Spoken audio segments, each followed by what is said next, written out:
भगवान नारायण अपने भक्तों का कल्याण करे। विष्णु पुराण कथा सुनने से आत्मा की शुद्धि होती है और मन को शांति मिलती है तथा मानसिक तनाव भी दूर होता है। आइए हम सब विष्णु पुराण के पहले अध्याय की कथा सुनते हैं, जो कि इस प्रकार है। श्री सूत जी बोले, मैत्रेय जी ने नित्य कर्मों से निवृत्त हुए मुनीश्वर पराशर जी को प्रणाम कर एवं उनके चरण छूकर कहा, हे गुरु जी, आपने हमें संपूर्ण वेद वेदांग और सकल धर्म शास्त्रों का क्रमशः अध्ययन करवाया है। हे मुनि श्रेष्ठ, आपकी कृपा से मेरे विपक्षी भी मेरे लिए यह नहीं कर सकेंगे कि मैंने संपूर्ण शास्त्रों के अभ्यास में परिश्रम नहीं किया। हे धर्मज्ञ, हे महाभाग, अब मैं आपके मुख से यह सुनना चाहता हूँ कि यह जगत किस प्रकार उत्पन्न हुआ और दूसरे कल्प के आरंभ में कैसे होगा, तथा हे ब्राह्मण, इस संसार का उपादान कारण क्या है। यह संपूर्ण चराचर जगत को किसने उत्पन्न किया है, यह सब किसमें लीन था और अंत में किसमें लीन हो जाएगा। इसके अतिरिक्त आकाश आदि भूतों, समुद्र, पर्वत, देवता आदि की उत्पत्ति, पृथ्वी का अधिष्ठान और सूर्य आदि कया परिणाम तथा उनका आधार देवता आदि के वंश, मनु, मनवंतर, चारों युगों में विभक्त कल्प और कल्पों के विभाग, प्रलय के स्वरूप युगों के पृथक पृथक संपूर्ण धर्म, देवर्षि और राजर्षियों के चरित्र, श्री व्यास जी द्वारा चरित्र, वैदिक शाखाओं की यथावत रचना तथा ब्राह्मणादिक वर्ण और ब्रह्मचर्य आदि आश्रमों के धर्म, ये सब हे महामुनि शक्तिनंदन मैं आपसे सुनना चाहता हूँ। हे ब्राह्मण, आप मेरे प्रति अपना चित्त प्रसन्न मत कीजिए, जिससे हे महामुनि मैं आपकी कृपा से यह सब जान सकूं। श्री पराशर जी बोले, हे धर्मज्ञ मैत्रेय, मेरे पिता श्री वशिष्ठ जी ने जिसका वर्णन किया था उस पूर्व प्रसंग को मैं तुमसे अच्छा स्मरण कराया है। मैत्रेय, जब मैंने सुना कि पिताजी को विश्वामित्र की प्रेरणा से राक्षस ने खा लिया है तो मुझे बहुत क्रोध आया। तब राक्षसों का विध्वंस करने के लिए मैंने यज्ञ आरंभ कर दिया। उस यज्ञ में सैकड़ों राक्षस जलकर भस्म हो गए।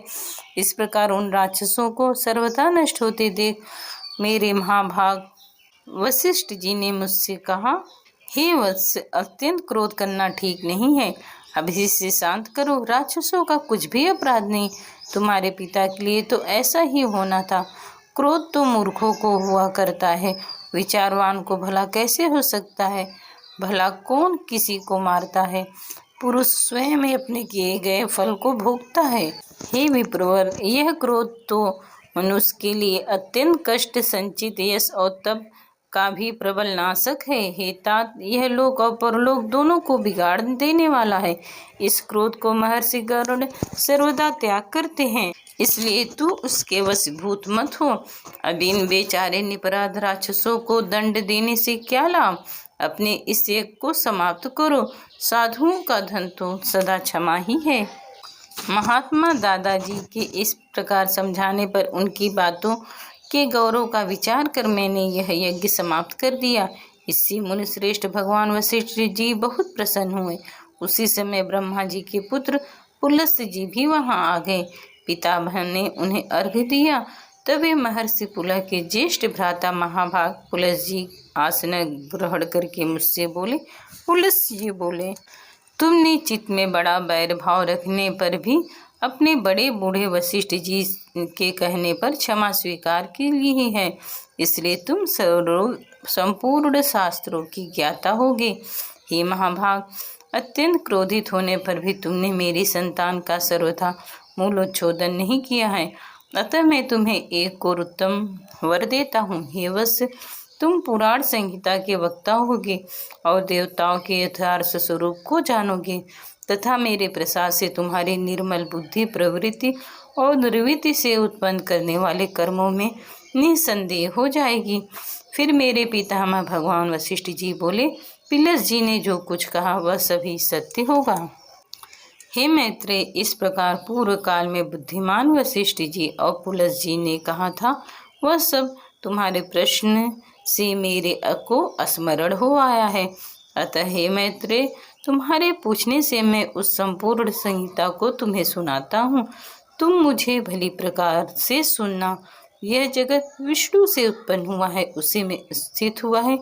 ये वे ही इसके स्थित और प्रलय के कारण हैं, तथा यह जगत भी वे ही हैं। इस प्रकार विष्णु पुराण का पहला अध्याय संपूर्ण हुआ। जय श्री नारायण भक्तों।